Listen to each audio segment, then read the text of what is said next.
insane, and I think we're just going to get straight to the drafts, bro. If anything, all the players on stage are anything but Cambodian. So that just shows how much they love MLBB, how much they love ONIC, how much they love Outplay. And boy, oh boy, with the draft coming up, we're about to find out exactly how far we're going to be pushing the meta shifting competition. Here we go. It's a drafting phase for game 1 in a best of 3. Outplay on the play. ONIC answering back. That goes to Kadira, the Valentina, and of course ONIC just covering their bases. 1-1 today. No, basically, not for you. It's going to be difficult to actually predict some of these drafts. I was coming in very, very confident on day number 1, but considering that a lot of teams have many different styles of play, it's very easy to get overwhelmed with the many different angles that they can actually take. Considering that Outplayed here are looking to ban out both Valentina as well as the Kadita, they're making sure that one of that flex picks for mid and as well as Rome are taken out. And more importantly, we've seen how devastating Valentina overall as a mid laner is. Like, oh yes, wow, you want to be Eve? That's totally fine. I'll steal your ult and I will outscale you. Talking about Eve, it's still out there.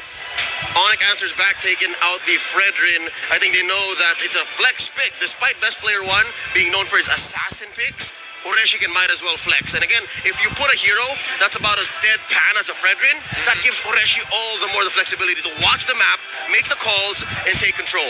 When he makes the calls, you need to put him in a very good matchup.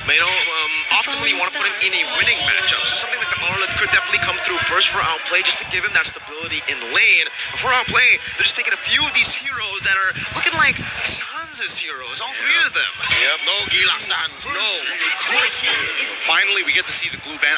I was getting a little scared there whether ONIC was going to just kind of let it open and say, yes, if you want to go get glue for yourself or farm, it really doesn't matter to us. But finally, glue gets banned out, and first pick going over to OP. What are they going to lean towards? What are they going to prioritize? Especially when I'm looking at Coach Dale, right? Previously, he was under Homeboys in Malaysia, and he's done a lot of wonders for a team that never makes it far in the playoffs, achieving only 3rd place. See how far he's come?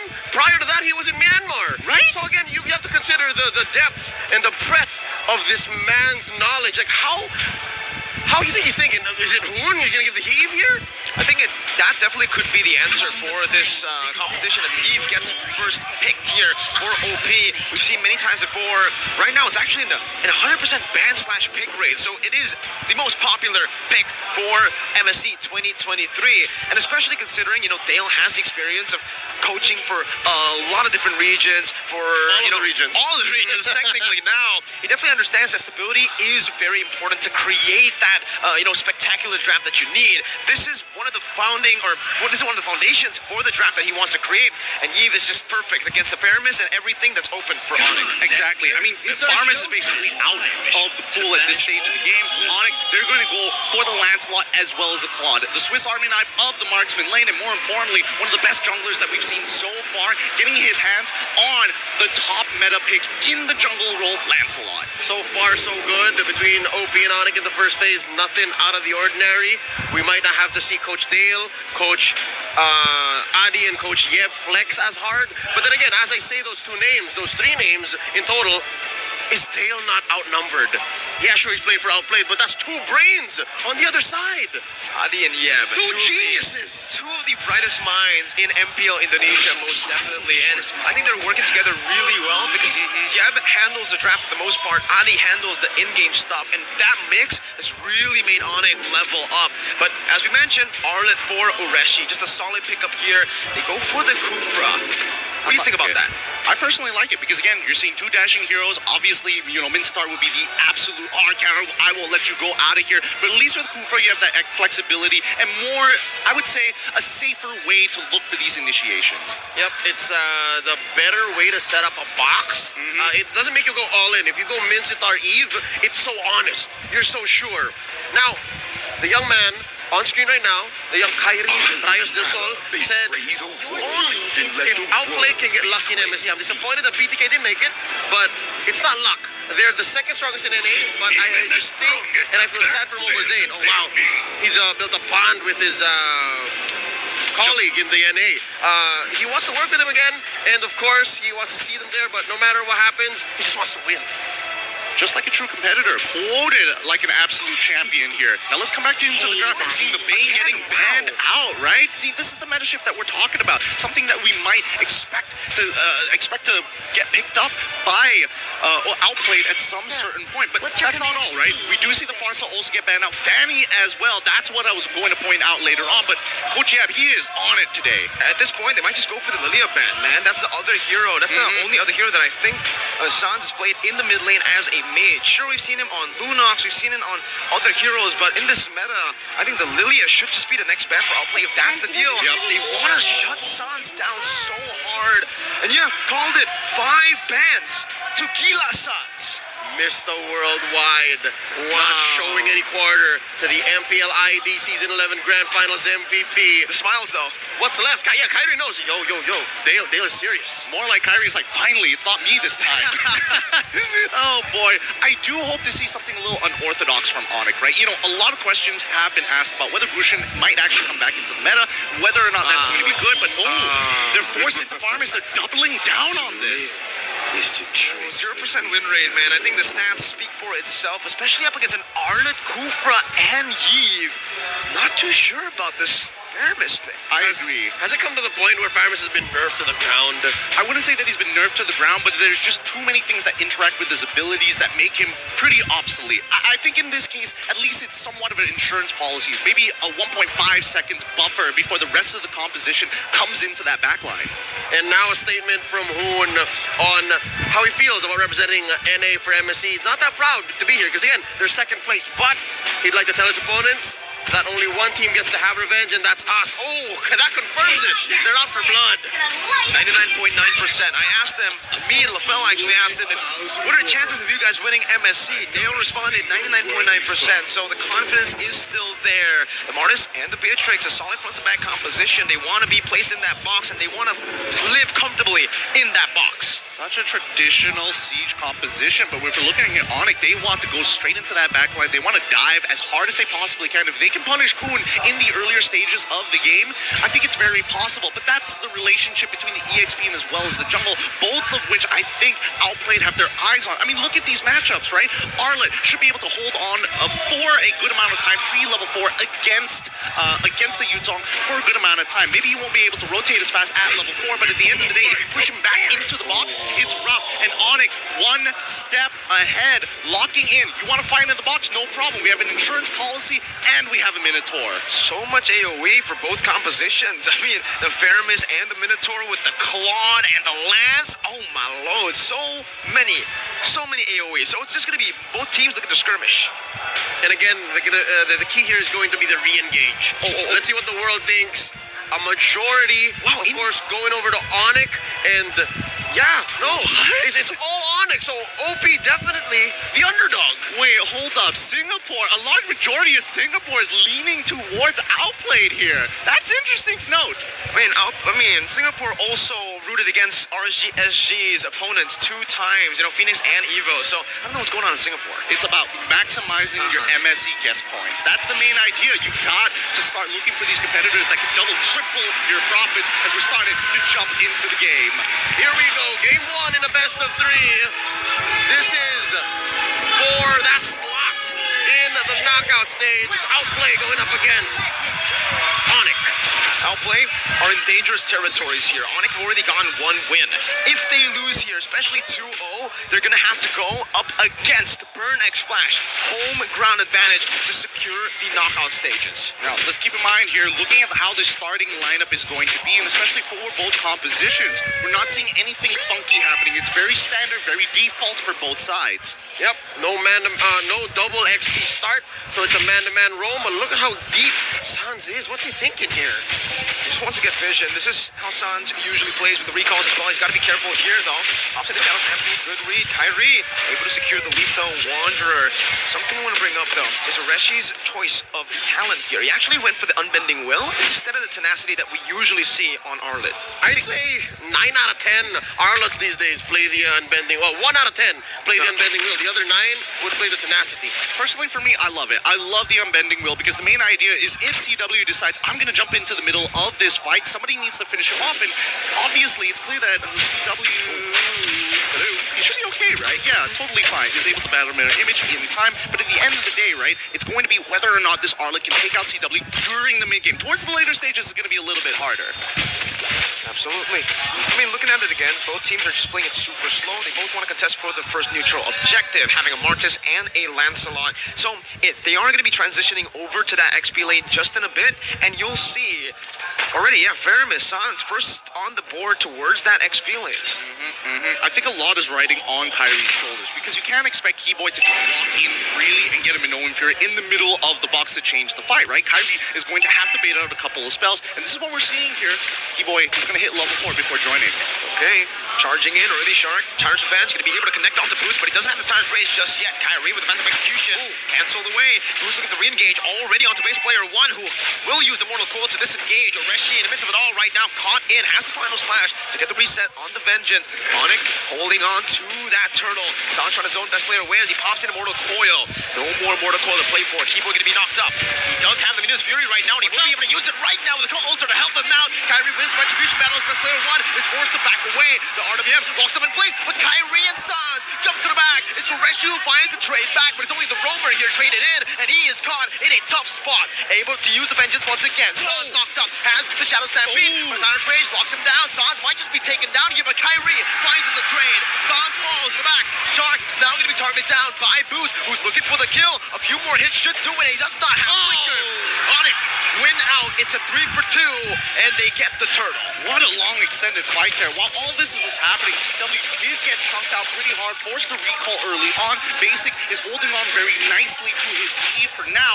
But the real question is, how are they going to play for these upcoming neutral objectives? We saw what it looks like, and unfortunately, for Outplayed, it's a little tough to get in on these fights, especially when Keyboy has his ultimate. You see that OP understands that their strength, or at least in a 50-50 matchup like this, lies in the re-engage. They really tried hard after baiting out a few ults from ONIC.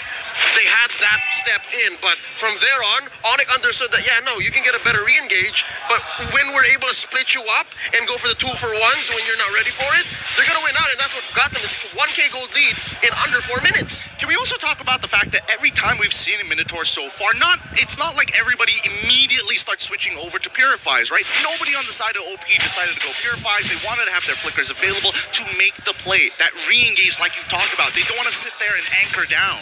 They technically have 3 people with anti-CC. Vengeance, Mortal Coil, and the RWM. So maybe that's the reason as to why they're not going for that.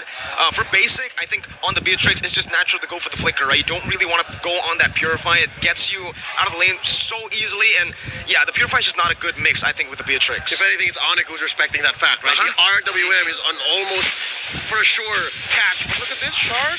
Crush it up! Okay, good shot, but Sans brings them back with the Shadow Stampede. Kyrie now doing some damage, poking him down. Best player already 1 level down. Kyrie has a level advantage. He can actually get 2 levels. And that costs Shark nothing. That costs Outplay nothing. So they know that for the next minute or so, Sans can't purify.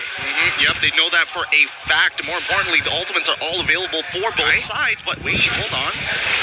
Okay, best player 1 has just used the Retribution. Kyrie able to dash away from the Tyrant's Revenge, and that should just be a free turtle over to ONIC. He baited out that Retribution super quick. Shark still is trying to give the team vision, trying to give space for the rest of the team to work with it, as in the bottom lane, Oreshi is getting out leveled as well. It might be a solo kill.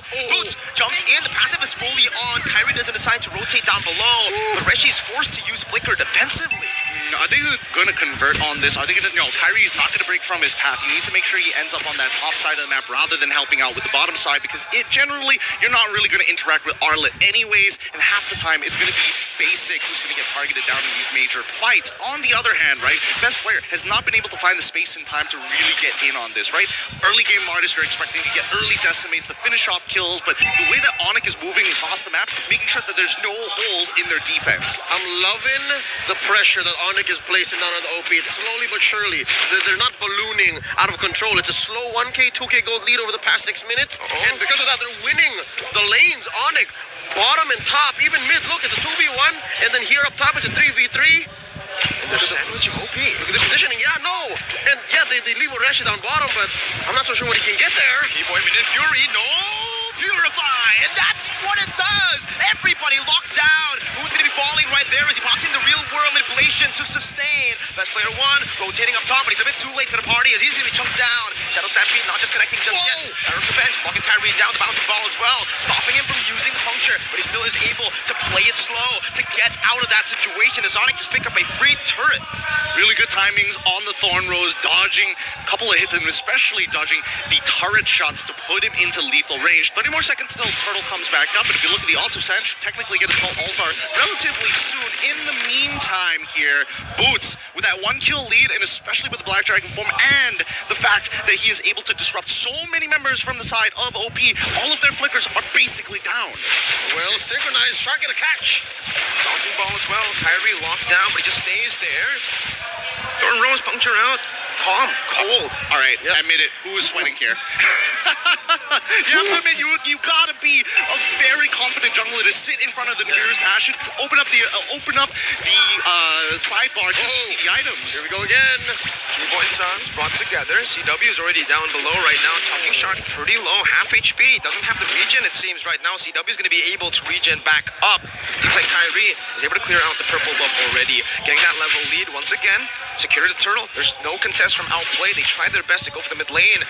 There might actually be a contest right now. Retribution going to be able to secure that. Minus Fury and the knockup onto Reshi as Boots isolates the members. The Petrify connects onto Hoon. And that's Boots diving all the way under the turret. Waiting out the real world manipulation, but the call ultimate comes down to save Boots. He's still very low. Final slash in the back. Kiboy going to be able to knock 2 members up as CW pokes them down. Not enough damage just for now. Reshi is going to be executed by the French execution. Kyrie on the back. He keeps on going. He might get shut down though. Kai pointedly down in the shutdown, but it's also a wipe out for ONIC as early as the 8th minute of the game.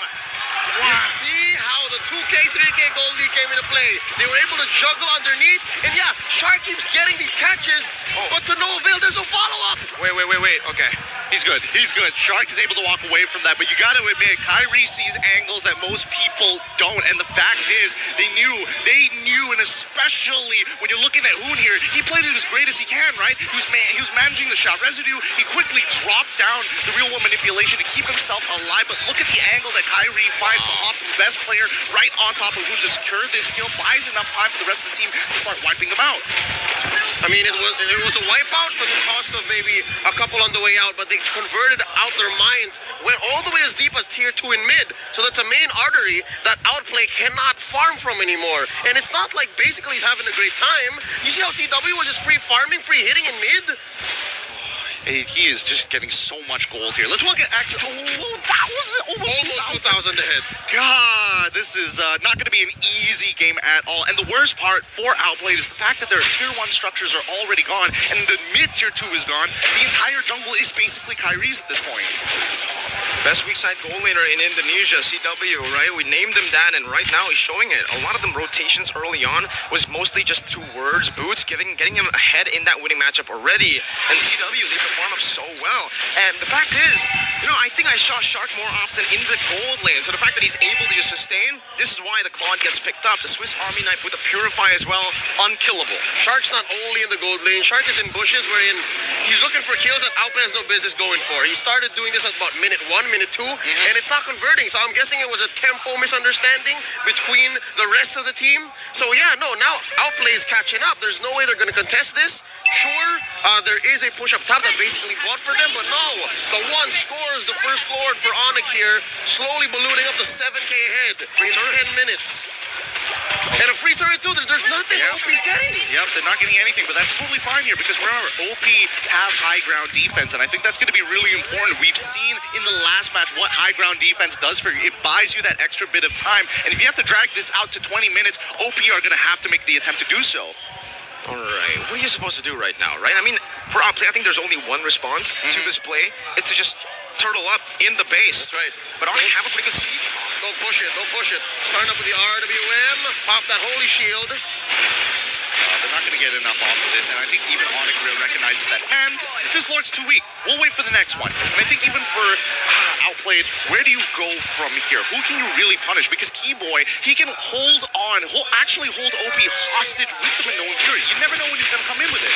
Okay, that is great. Shark already just fully committing onto Keyboy with the call. Ultra saves it, but the Fury with a flicker in front. He finds 3 members under the base turret though. No minions coming down. That was a mistake. Keyboy loses his life. ONIC now still disengaging. They've gotten enough damage onto the base turret to say, I'm happy with the trade, but they cannot go for more. Signs of life from Outplay, and again, it rings true that one thing that they should do at this point, approaching 12 minutes into the game, down almost 8k, is to stay in their base, defend up, build up on Hoon, who I think is maybe short one more. He needs one more main item for these high ground defenses to not just stay inside their base. Absolutely. Look at the items. Look how far Sands is ahead of Hoon right now. Very, very far. Very, very far in terms of the items. 3 items to 2, and even better yet, he is stacking up very fast. So the more they clump up together, the more they want to try and go for this high ground defense. If they fall into the cone of the Ghost Bursters, at least for Sands, he knows he's going to get value. Just set it up for CW. Purple buff CW, did you see that? Right, they're already trying to funnel onto CW. So it's already a very different ONIC to the last time we saw them. Remember, at M4, it was Kyrie-centric. Now, it feels very balanced. And isn't that the same way that EVOS Legends have evolved too? Yeah. They've been able to say, you know, it's not just about brands. Now it's just not about Kyrie. We will let y'all do your thing. And yeah, Sands was the MVP then, but here you see him that he's ready to save his teammates. He's ready to dive in there, maybe even die for the cause. But I'm hoping that they don't have to do that. Because again, now shoes on the other foot. ONIC, what do they have to do?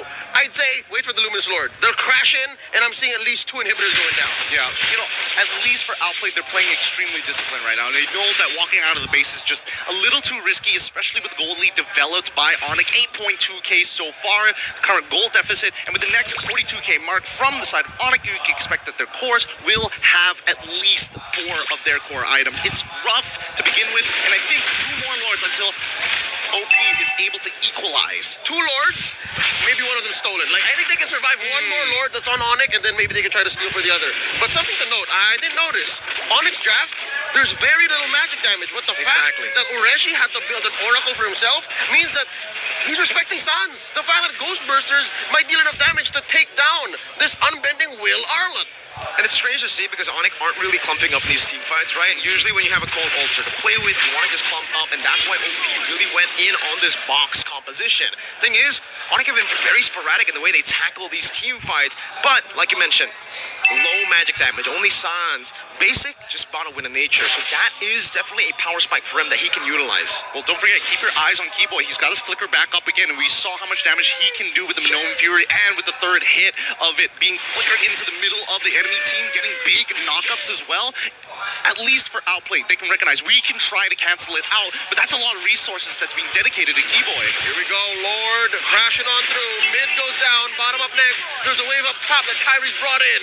Okay, this is the siege right now. Basic is going to be engaged on right there. Doesn't do enough damage onto Kyrie. Still going to be able to be super safe in the back. Boots pops in Black Dragon form. Real world inflation pop down as well. Rishi can be zoned away from the team. Doesn't have the final slash anyway, so look for anything more. And ONIC say we're happy with 2 base turrets. We might look for 1 more as we go and invade first. Well, to be fair, Hoon doesn't have the RWM. If they really want to force it, they can absolutely do so on the 2nd wave, right? Oh, final slash. It actually brings Sans back, but he has to call Ultra, and now the collapse on the back. CW with a laser to wet onto the base. Hoon is taken very low, still saving that flicker right now. Kyrie is going to be caught. He has the dashes though. And CW now is going to be able to melt them down 1 by 1. It's a double kill for CW.